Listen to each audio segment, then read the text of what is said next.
This is an old poem called Road Trip.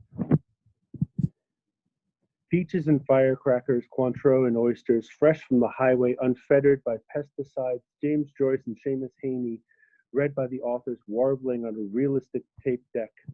Istanbul and Izmir, crushed by plates, crashing under the Earth's surface. I rode through there, enraged by the substandard conditions people lived in. All those houses fell down.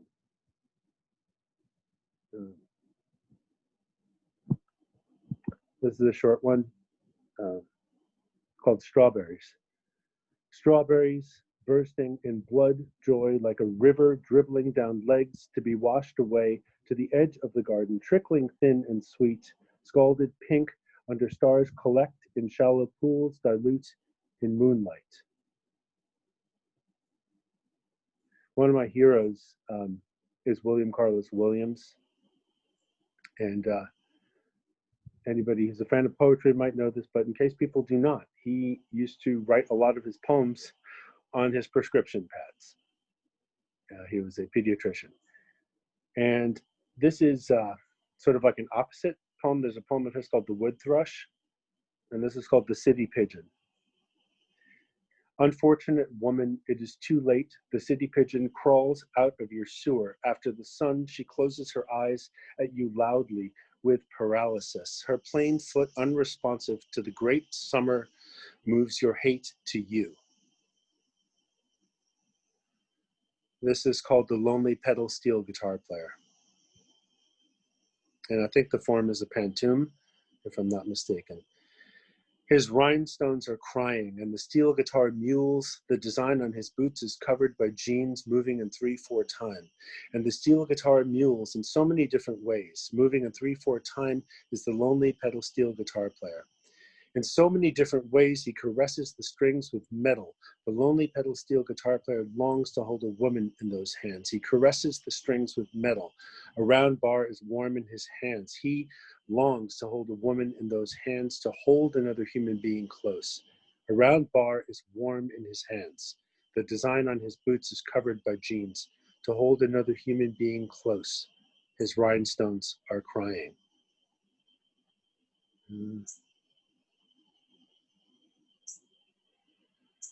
Yeah.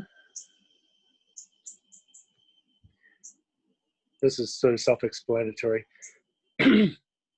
Turkish rug. We sat on the edges of the showroom drinking black tea, Turkish coffee, and Rocky before noontime. The salesman put on an excellent show like a high-wire circus act. You wanted to buy something to hone our apartment into a home. I had reservations. First, about you becoming settled there. Second, about you using my credit card. This is called Voodoo Queen. Why can't you do your magic on me? All the right ingredients mixed together, crushed ram's horn, semen of an albino bat, hair of a bitch in heat. You said you knew how to practice voodoo, like Marie Laveau, the voodoo queen. It's a grand tradition for a woman to catch a man. I saw you making men dance the St. Vitus dance. Maybe my standards are too high, or I'm under someone else's spell. I saw you dancing at her grave at midnight. The night air smelled of burnt sage and tobacco. Excuse me. Now we're going to have an involuntary pause. Maybe do one or two more. Because obviously they're short. But it's always good for me to read because reading is different than writing. I think the thing that completely confused me as a teenager and younger and then older was lineation. Like, why was somebody breaking the lines the way they were? It was looked like a secret language to me. And I had a friend in a poetry workshop. She said to me, just read only poetry, don't read prose, and you'll understand more. And that, first of all, that's the way I discovered a lot of great poets, including Mark Strand, including Anna Akhmatova, people like that. And I at least have some idea of lineation. Is there a title to this? Okay. And, okay. This is also a pantoum. It's untitled. She sang to drown out her own blues, told herself she was dumb, worthless, old, not beautiful, untalented. She drank to relax. She told herself she was dumb, worthless. She never let herself get help. She drank to relax and tried to ignore his condition. Never let herself get help. She was afraid he'd get half of everything and tried to ignore his condition, but she stayed. She was afraid he'd get half of everything. He drank himself silly every night, but she stayed, and they both got worse. He drank himself silly every night. He was old, not beautiful, untalented, but she stayed. She sang to drown out her own blues. Maybe one more. It's a tiny one. I say it's unfinished, but it's finished. It's a long title. Hell is on the planet Venus, quote unquote, says Bible expert. It's been proven before, you know. Even the color was suspect. The green and yellow gas is just a facade, so that we don't see what really goes on there. Satan put hell just far enough away that we can't travel directly to it. And I think I'll stop there. Thanks. Nice. I love that last one. That's a great title. Thank you. I don't know where I got that one. Oh, wow. That's cool. Thank you, Tom. I think you sent me one piece, but I don't really know your work. That's really cool. Thank you. Thank you. It's beautiful. I also realized that we said we were going to go in reverse alphabetical order, and I realized that whether you use our last names or our first names, it ends up being the same order. It's faded. It's kind of freaky. Yeah. Right? Yeah. Wow. Nice. So I don't know. Should we just keep going, or what do you? Should we pause for a commercial break or something? We could advertise Mario's record. Tropos available now on Biophilia Recordings. Thanks, Mario. And Bandcamp. Yeah. And Bandcamp. Yeah, Bandcamp. Yeah. Okay. Well, I guess we should maybe keep going for the 4 people watching this. I don't want to slow the show down. And by the way, I think we have real poets watching.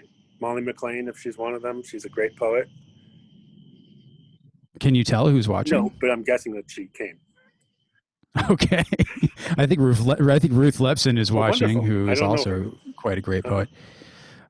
If you're watching and you feel like saying hi, participation in the chat on YouTube is available. If you want to, I feel a little weird that we should have just made this an open Zoom meeting. People could have just chatted with us and stuff. But it feels weirdly stratified that the 4 of us are the ones talking and whoever's watching this is not. Now maybe next time we do this we'll do it differently. But yeah, thank you for watching if you are watching. And should I start reading, you think? Yes. Sure. Okay. All right. Well, this is the first time I've done this in this way. But it feels very familiar to me to be reading into this microphone on Zoom. So, thank you for making this a comfortable experience. I figured since Franklin knows a little bit of my recent stuff, so I'm going to read none of the things that Franklin has heard before.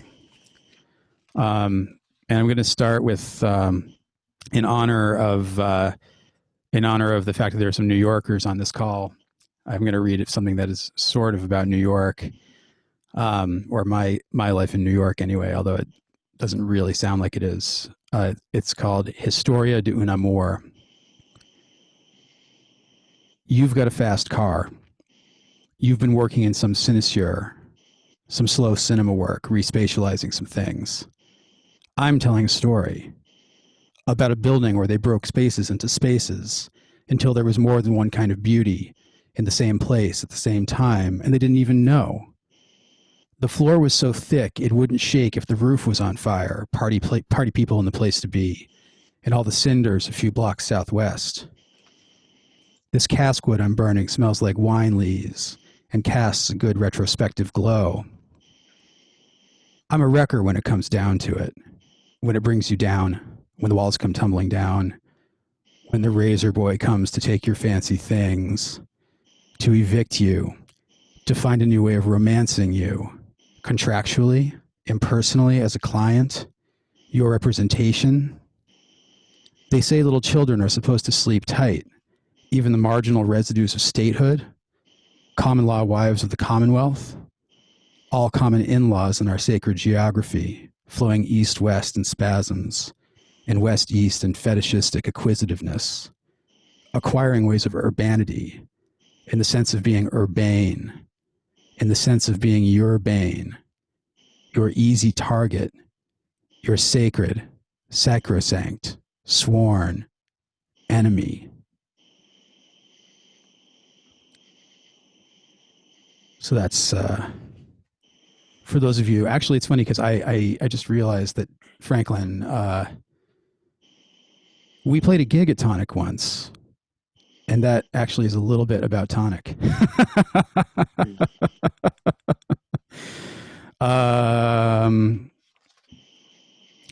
This next one. So,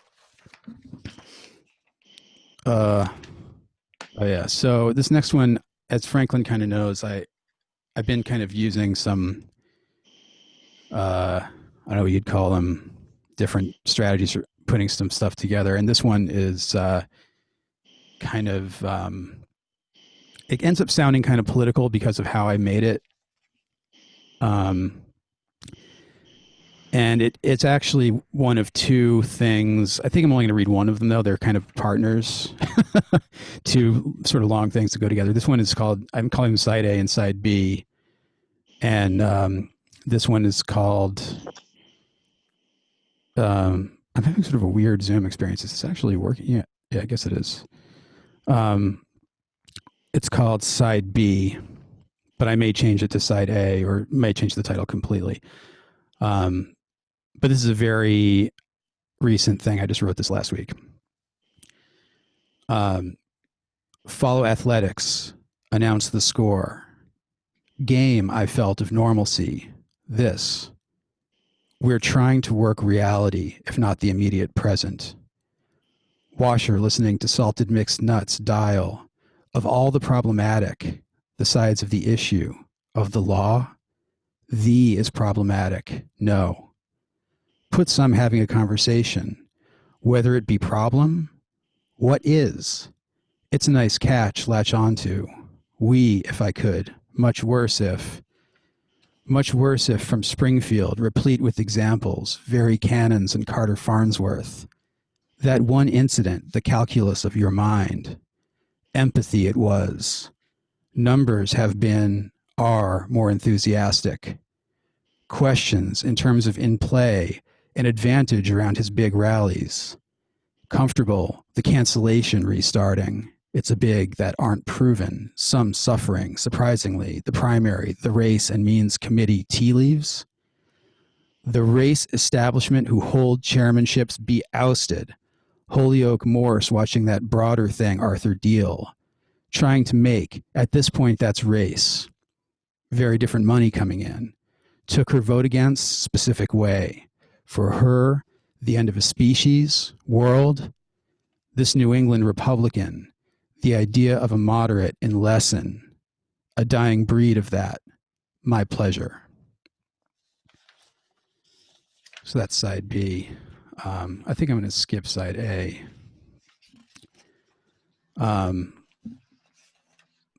This next one, actually, if Ruth Lepson is listening, Ruth has read this. She's one of the few people who've read this. And this actually has a small story attached to it, which I am going to tell for posterity's sake, I guess.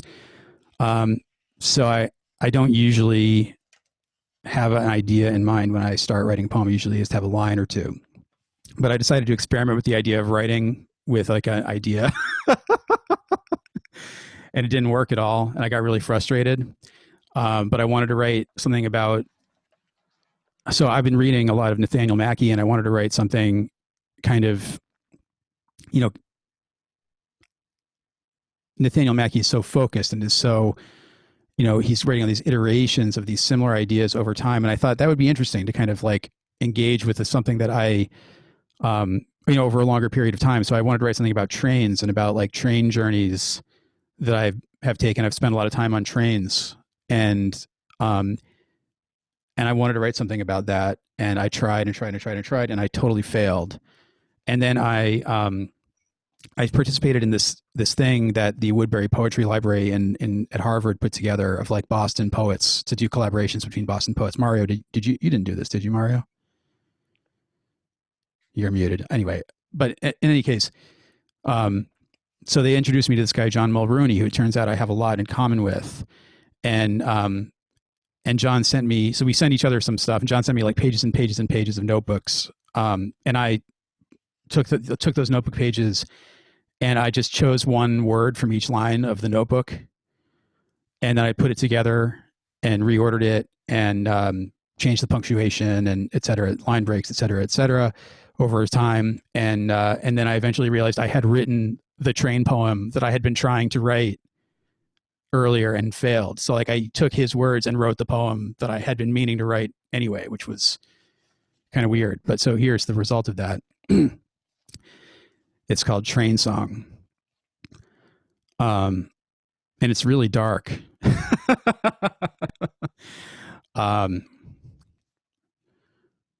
Watching Tracy disappearing, dejected, down like hooded crows. Wave, streets, train, movement. This train, the waking dream city, trampled, occupied, marched. A dollar took refuge. The movement explains the world. Tourniquets against the horror, the Nazi everywhere. From the train, Tracy. The mountains, a bird, a valley, a delta, a stupid creature burning. Why, I would like to scream. Come into the world. The fires, Tracy, not time. Quiet while customers slump chatting. My friends hiding, the machines breathing. Next glass of wine, the evening movement. I tried to make a face that is no longer. I failed. The fire, the leaves, the ash and mud, sage tub water, young, fresh leaf burn. Cigar leaves display silky veins. Yellowed palm, rust dying last. Swept down the river, and here is the house where I stayed. Irrevocably disasters. Disaster gloves, dust-covered pants, duller jacket, eyeballs on the nod by wine. Night on Vanderbilt, dead gods, everything breathing. Softer scream, not breath sculpting the air. Before further pleasure, the river, glass. A search party racing, unread death gathering. Rooftop crow, geese out of earshot, their window muffled song.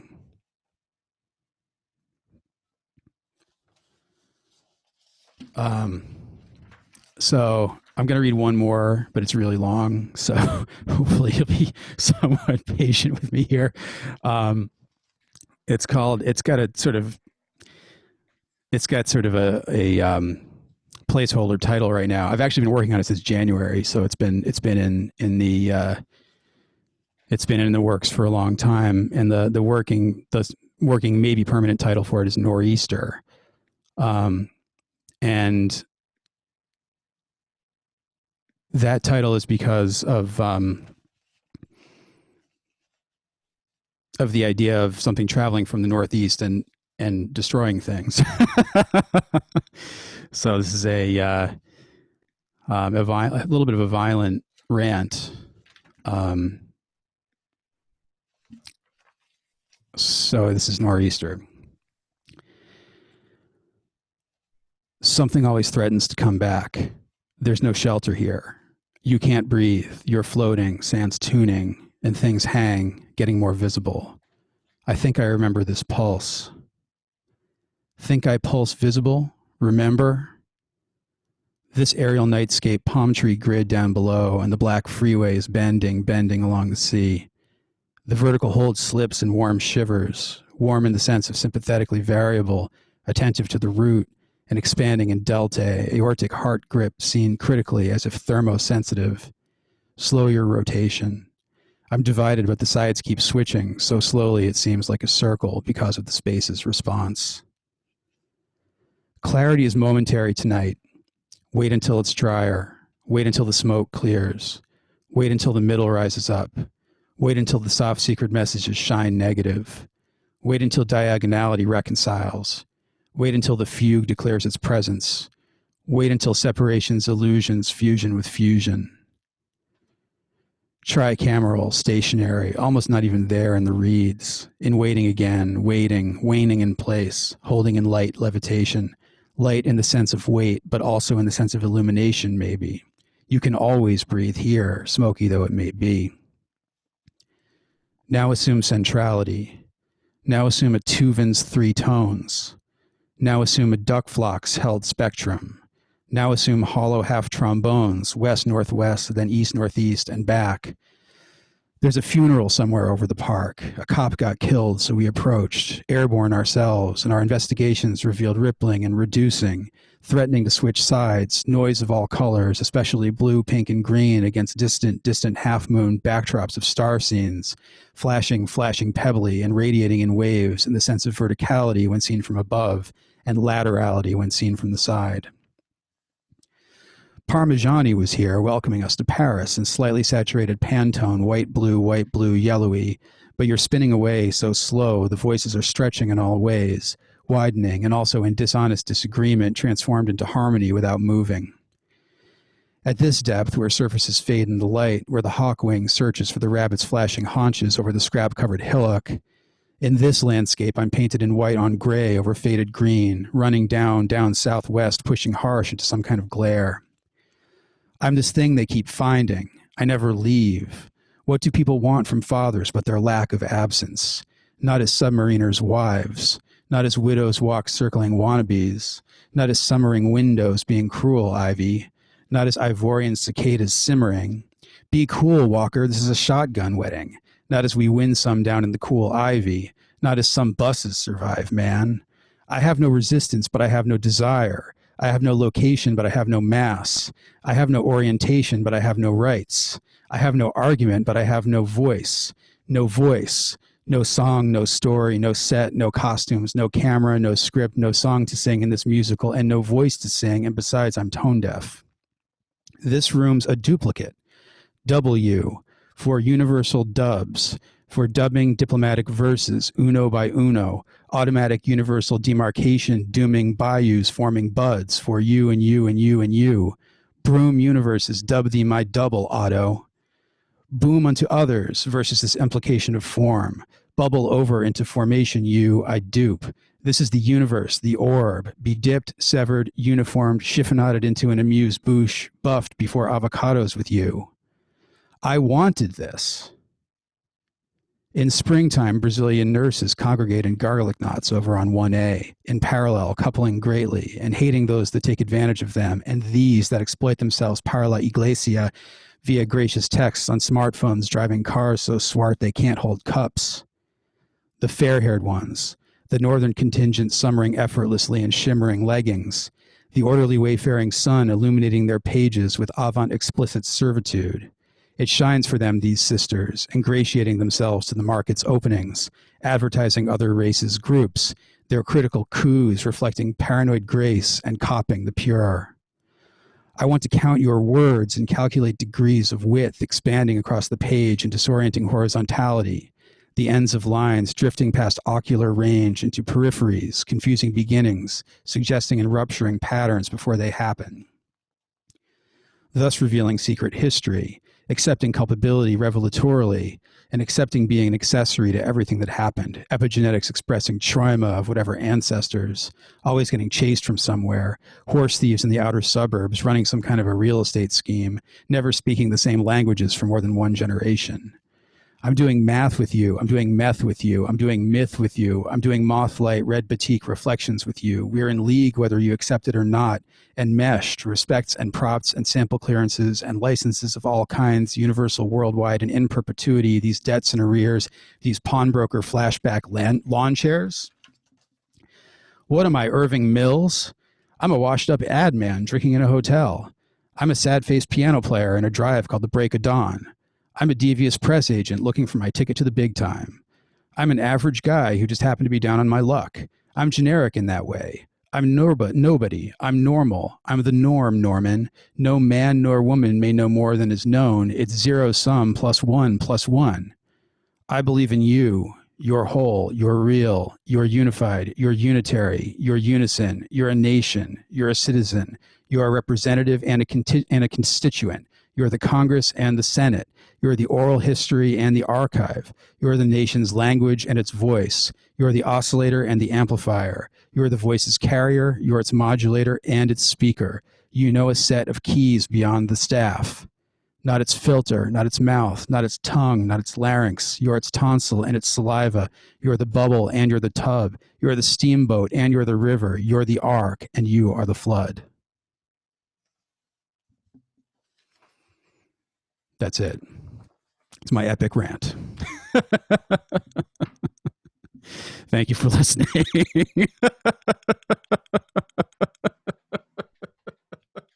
That was good and ranty. Yeah. Thank you. No, that rocked pretty hard. Well, thank actually. you. So. Thanks. Just trying to take people on a little trip, little trip. I mean, this might sound really shallow, but like, were you a big fan of Kerouac? Oh my God, Tom, I was a huge fan of Kerouac. I mean, can we just go down the rabbit hole for 2 seconds? Like, for me, Tristeza is such a great book that people don't talk about. Do you know about that one?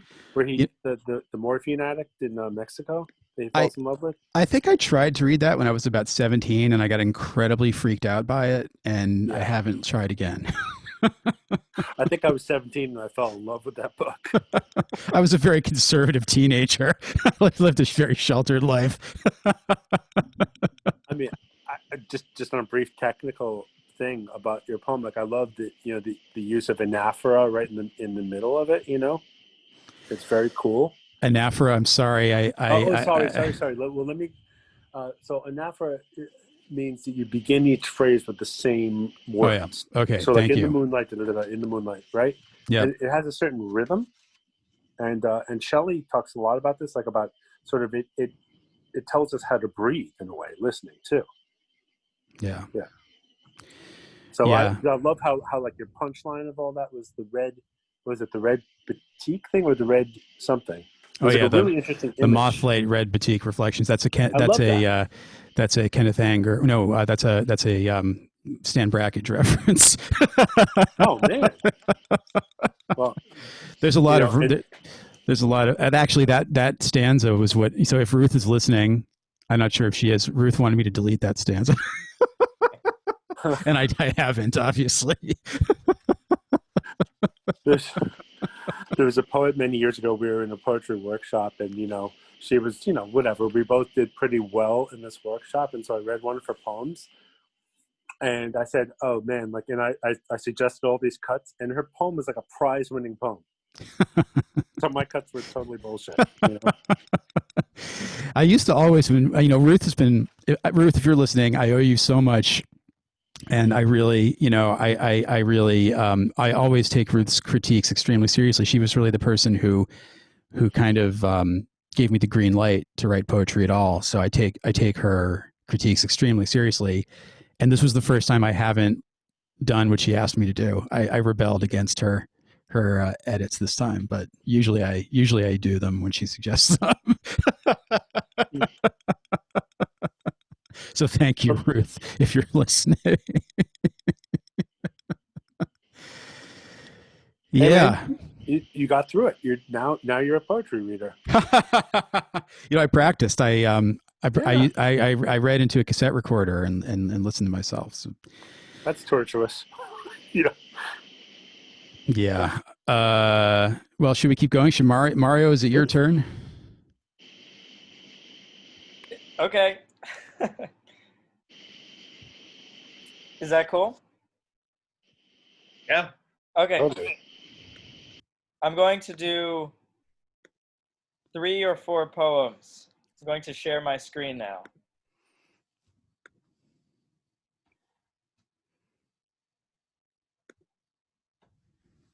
Oh. Wait, dude, this is not one of my recording workshops.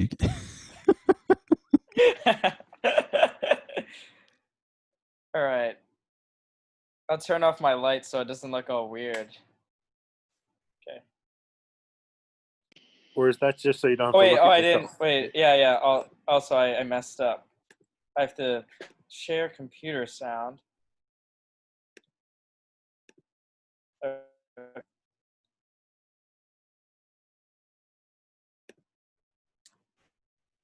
Can everyone hear? Mm-hmm.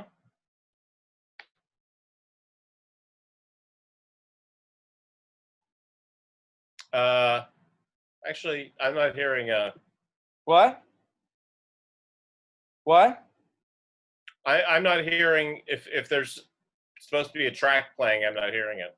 Oh, you're not? Ted, are you hearing it, Tom? Okay, I'll just continue.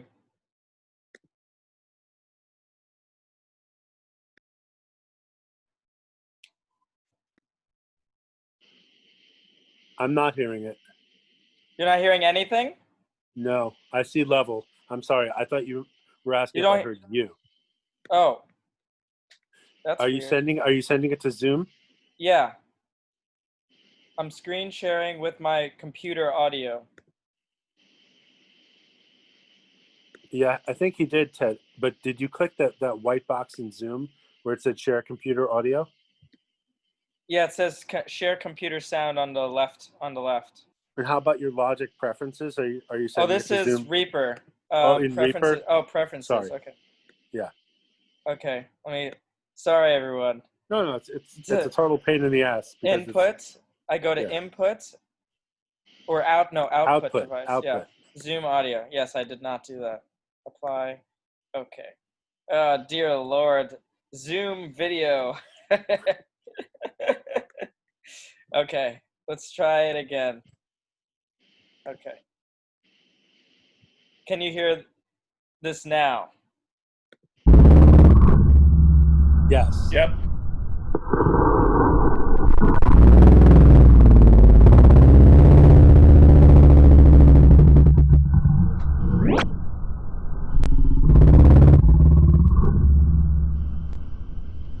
Clams dressed in pen up for $10.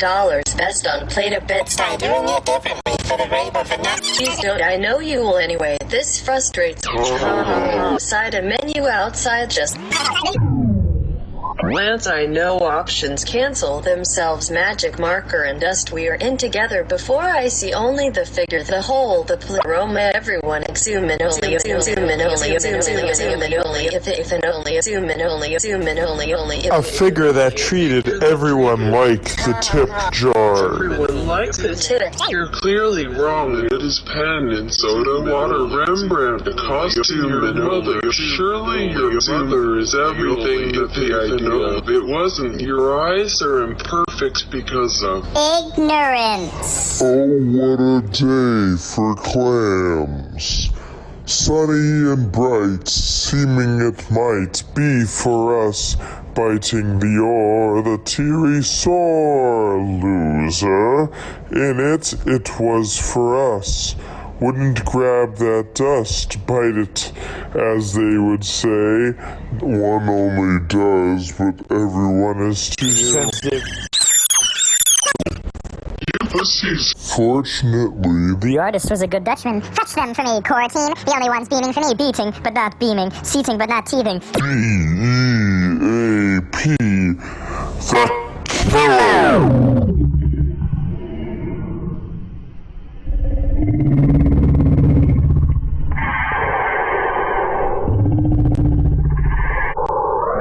Or as you might think, another fake, outside and in the same As ever, clams, tried to date, impressed upon, given Thor's hammered, went up dressed in tomato. Clam.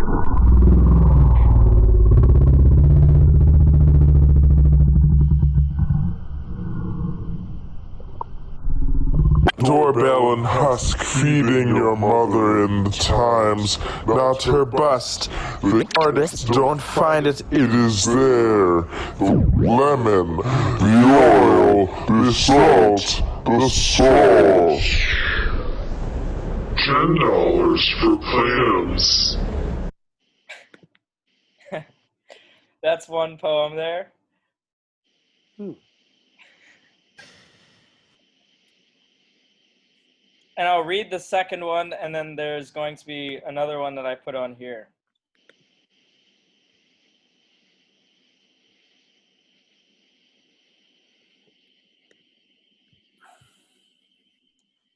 I think Ted has heard this poem.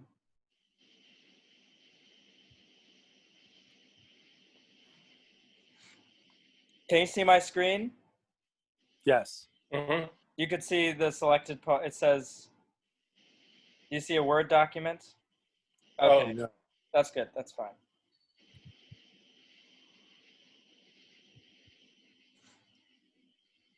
Of course I was distracted. Why wouldn't I be? The foundation of it is such that I may only engage at the foundation of it. Would the walls be painted the pastel colors you love so much with the youth of ages, the irreversible and irresistible and unsettling safety it brings you? The orange and pastel green, you sitting on the floor only next to the table. For call on me, prancing upstairs, waiting and begging, but of course I was distracted. For control is the most necessary. If I didn't have that, would I have? Haven't you ever seen anything out of, separated from it? The forces would not only allow anything else. The greatness, the celestial nature, the universal goddess. The feet continuing up almost 8 and out of the nearness, the closeness. My foot must sever the knees. One by one you must fall. Back, the orange and pastel green. I look at you dearly. Oh, the safety you provide. Oh, the. I hear the calling, inside and outside the calling, the stiffness of it, the calling of youth inside of it. Of course, the control against it would be reasonable. Yes, yes. Oh, the reason of it. You, the universal, unbreakable, the inconsistent, the incontestable reason of it all. The calling precedes all 8, a shiver of happiness of me. Out of the pocket a dull, and driven into each, the blanking of it, the control it gives. Oh yes, the control. Leave it, leave me, and it is done. Now -2 below me and none around. A question must be asked. Why did it happen? Where were you? Who and why? All of the good questions. The ones that make me chuckle, the ones that make me smile last week, and one that exists only in the youth of the old. Minded ask the same, but the sameness implies the answer of it all. The knowing, oh yes, the control. The fever overcomes again the cold pupils of one that I must encounter. The stiffness in my neck, now you see? You wouldn't even, because of the control in which it pervades. No chance, the lying character is gazing now, and next to me in that car while I gander. That only one type would want that's the obsession, the incorrectness of it all. Yes, by it was correct, incorrect. That's that one. And then the last one is a oh dear.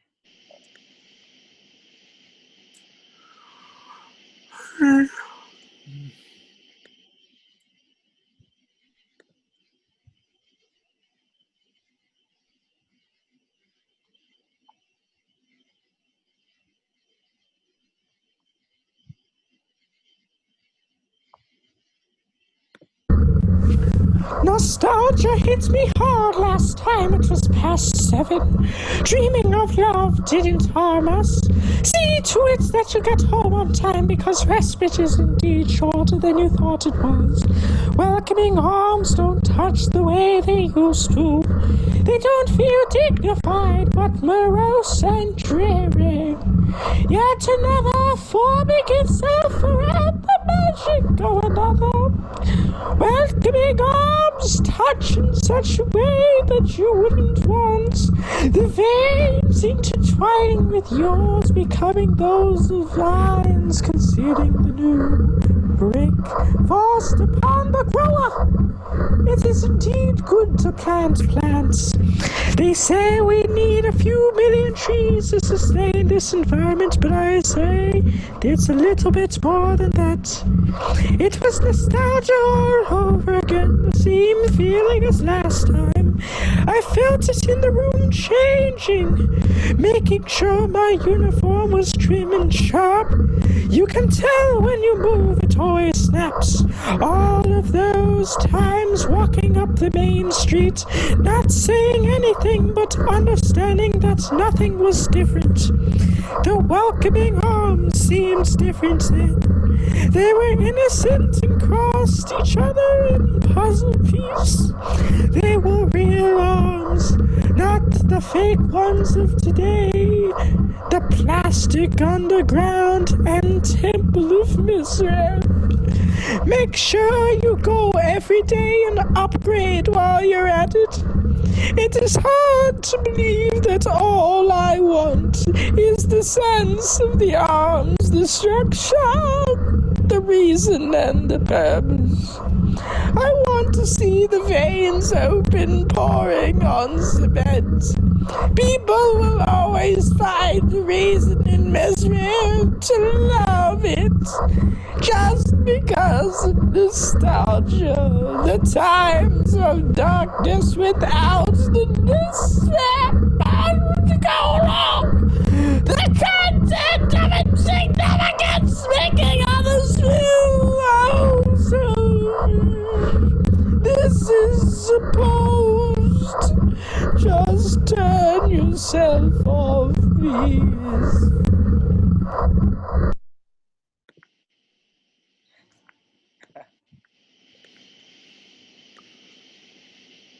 Yeah. Nice.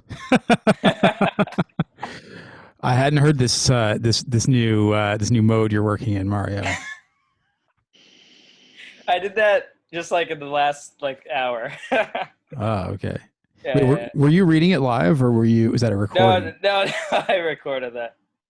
Oh, okay. There you go. Is the clams the part about clams? Were those found voices, or was that you treated, or? Oh, that was both Google Translate and me. Okay, that's rad. I like Google Translate. I like her. Yeah. That's amazing. So Mario, I have a question. I don't want to take us on a long discussion, but have you ever heard John Giorno, the performance poet? No. Man, you got to check him out. I mean, you're doing something really interesting. So I'm just curious, do you know about all these performance poets? It's like a whole sort of sub-genre of people. I mean, Diamanda Gallis would also be in there, I don't know any, I honestly, I don't read very much poetry right now, and I haven't been doing much research about.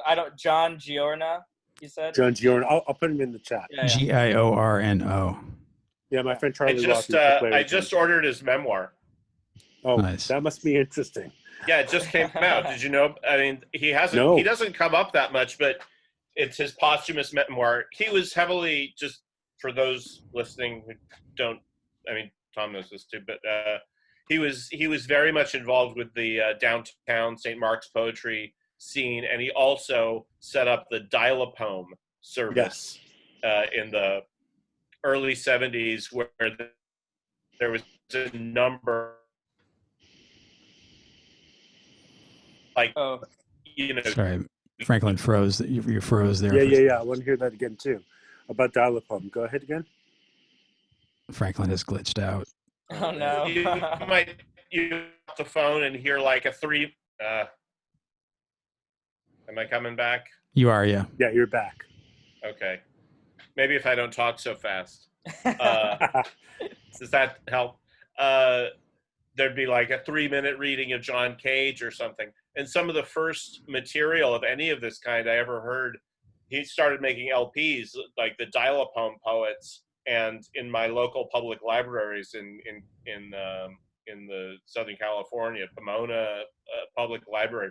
There was this album that was like, you know, a side of William S. Burroughs, a side of John Giorno, and a side of Laurie Anderson, like pre Oh Superman, like when she was mainly an art world figure. And I just gradually put it together that this is where all this stuff came from. So he is a pretty interesting cat. Yeah. I also, Mario, I'll send it to you. I recently, actually, this is because of Franklin, because I was looking into Clark Coolidge. I found an incredible YouTube page of like sound poets and like tapes, mostly tapes from the 80s of, and there's a bunch of John Giorno on there, I think, but there's a few like very odd tapes that Clark Coolidge made of actually, I mean, he's just reading on his tapes, but like, this collection includes like insane sound collage, you know, industrial weirdness, and you know, sound poetry, and it's pretty interesting, mostly from the 70s and 80s. Yeah. I also thought you might find Robert. Have you ever listened to Robert Ashley?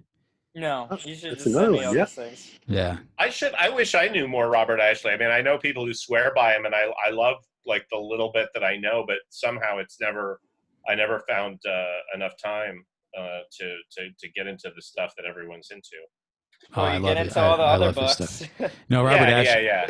Well, Ashley. I mean, I don't think you'd experience. You'd have to listen to the records. I mean, the books. I don't even know. Do books even exist? I mean, they must. But like No, I know. But like Perfect Lives is like exactly the great one. I have a couple, you know, records, but I don't know them well. Yeah, the classic is. There was the feeling of silk scarves in the air. There, you know, like the one, the park in the backyard. That's the one that's like his. He made a couple of things that are sort of like party records, actually, but they're so fun. I mean, he made some incredibly fun records, but also with really rich language. I mean, I think people don't think of him as a poet, which I think is. I mean, I think that's true because Yeah. I mean, he was he thought of himself as a composer and like a maker of operas. He was a lot of things, right? And I had the unique experience of playing. I don't even know what it was. It was something at Pratt for him. So it was me and Katie Down playing glass instruments, and Harry Dahlberger playing drums, and they wanted this for like dinner music. It was like free improv stuff, and he gave us like a bear hug. Ashley, hi, Bob Ashley, nice to meet you. You know, that's cool. I never met him. But actually, Mario, also some of his earlier stuff, like the Wolfman, which is incredibly noisy. Like you might find that interesting. But yeah, I'm looking on the online while we're. Yeah, there's a lot. He's really great, though. Really great. But yeah, that was cool. Thank you, Mario. Yeah, totally. Also, if anyone has not seen Mario's YouTube video where he makes fun of Hans Zimmer, cannot recommend it highly enough. Okay. Another one's coming out soon. Good. Really? You're doing another one? Yeah. It's between what's his name? It's between Gordon Ramsay or Timbaland. I don't know what. Do both. Do like a dialogue. Both, yes, a dialogue in between Gordon Ramsay and Timbaland. Oh, are you making masterclass videos? Yeah, parodies. Yeah. That's great. They're really annoying. Whenever you go on a YouTube video and it's just, I'm going to teach you how to write. And it's like, whatever the music is, you know. Yeah. I think the Zimmer one is my most watched YouTube video of all time.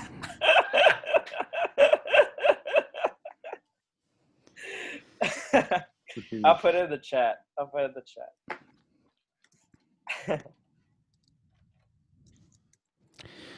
All right, yeah, keep going. Yeah, keep going with that work. Absolutely. Should I do it?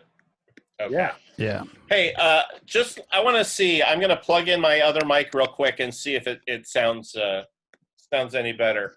Am I still coming through? Now you're louder. Ba-da-ba-ba-ba-da. And you're a little bit like right towards the peaking. It almost sounds a little bit crunchy. Yeah. I can't hear anyone with that mic plugged in, so I'm not going to use it. Okay. All right. This is really fun. I'm glad we're all doing it. And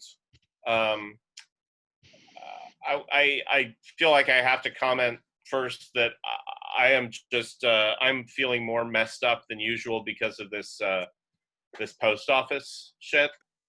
It's really freaking me out, and I just want to register that like these are not normal times. These are not even normal times within the extremely abnormal times that we have been living through for the last 6 months. So I don't really know what to say about that, and I don't know what is to be done. So I'm gonna read from like 4 things. I haven't timed it, so so I just thought I'd start with this because it's pretty oral. It can be followed. I don't know if anyone is familiar with. I guess it doesn't really. It sort of still exists, but there was a poetry movement a few years ago, or a little group of people that called it a method called flarf, which was a sort of found poetry using Google searches and using a lot of irreverent language found on the internet. It was kind of an early response to the freakiness of message boards and the inundation. And it's kind of a little passé by now, but I wrote a flarf piece. I don't know what to call it, but it starts with an epigraph, a piece of dialogue. Henson, all that authority crap, I would have put a gun in my mouth. And then Colette replies, and yet you are authority. And that comes from an episode of the short-lived ABC drama Pan Am. And here's the poem. Shoot me if I ever say something is better than lost. If I ever want to write a romance again. If I ever say Delio, Wicked, or Think Outside the Box. If I want to listen to one more second of Nirvana. If I ever say I'm engaged again. If I ever say I'll get married again. Just shoot me if I so much as think about getting pregnant again. If I ever say I'm cold. I'm unfriending him because he didn't return my books. That sounds like a good idea. Will you shoot me if I say I liked him in Die Hard? Then someone please shoot me if I say I'm getting chicks next year.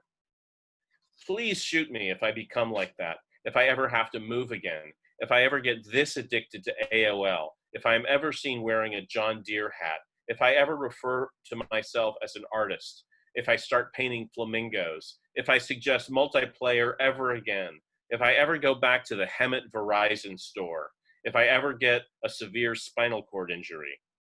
Hope is just around the corner. You can just shoot me if I ever learn I can't have nuts. I think I have almost every kind of nut in my cupboard. Someone please just shoot me if I have to see another missionary, if I start spelling magic with a K, if I ever spend that much on honey, call me Rocket Man instead.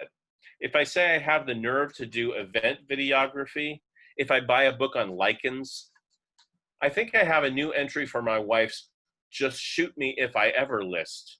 Her show, Visions, is up through March 30th.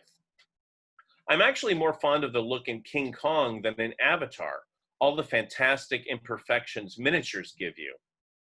If I settle for a Starbucks scone ever again, put a gun to my head. The product used to be better under the original owner. If I died right now, I'd be happy. You've already stabbed me in the back 1,000,000 times. Just shoot me in the face if I get any uglier, if I ever settle for almost excellent.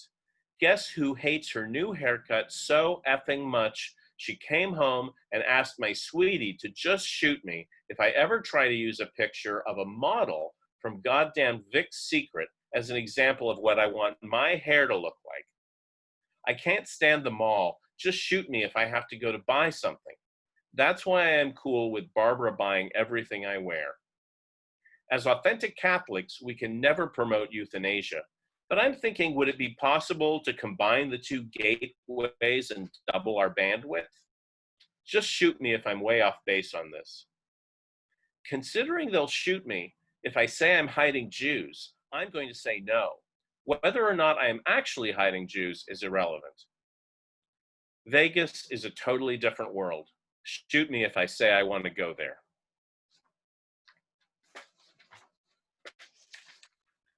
All right. Nice. This is a poem. I guess this doesn't have a title. This is from a heap of stuff I'm sort of trying to revise. It's quite different. Maybe the series is called The Investment. I'm not sure. So I'll just go into it. How to depict, sculpt, point at, photograph, and affect.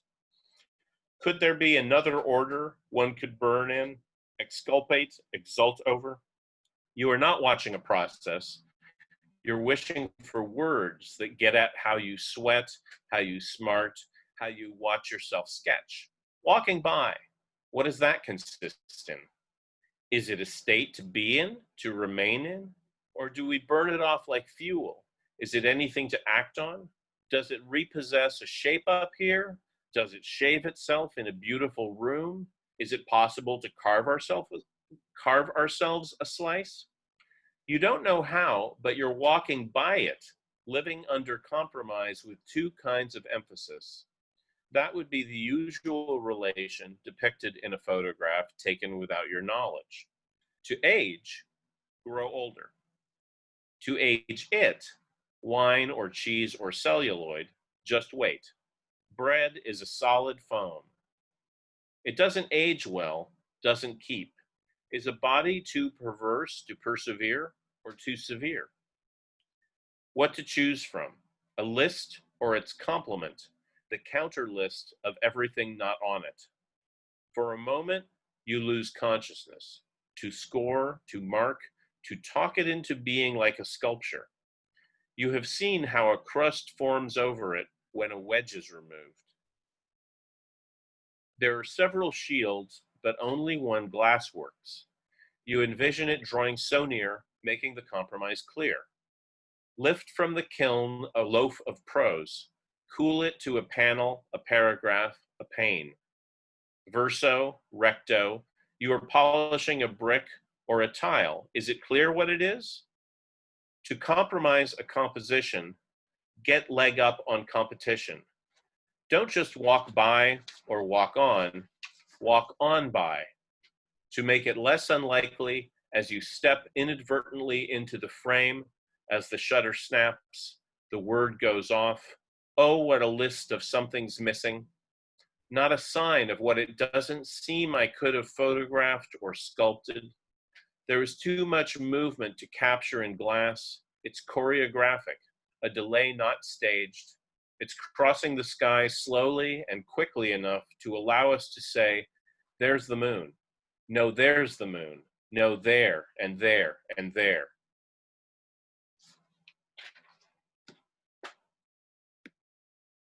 And then I'm going to read a few sections from a poem, a series called Soft Crack Stage. And what that phrase refers to, it's one of the names of the stages. If you make candy at home, like out of sugar, like you turn sugar into syrup and you form it, at different temperature ranges that are marked on a candy thermometer, they have different names like ball, soft crack, etc. And like the kind, like where you stop it is going to determine the consistency of the candy. And I found these stages.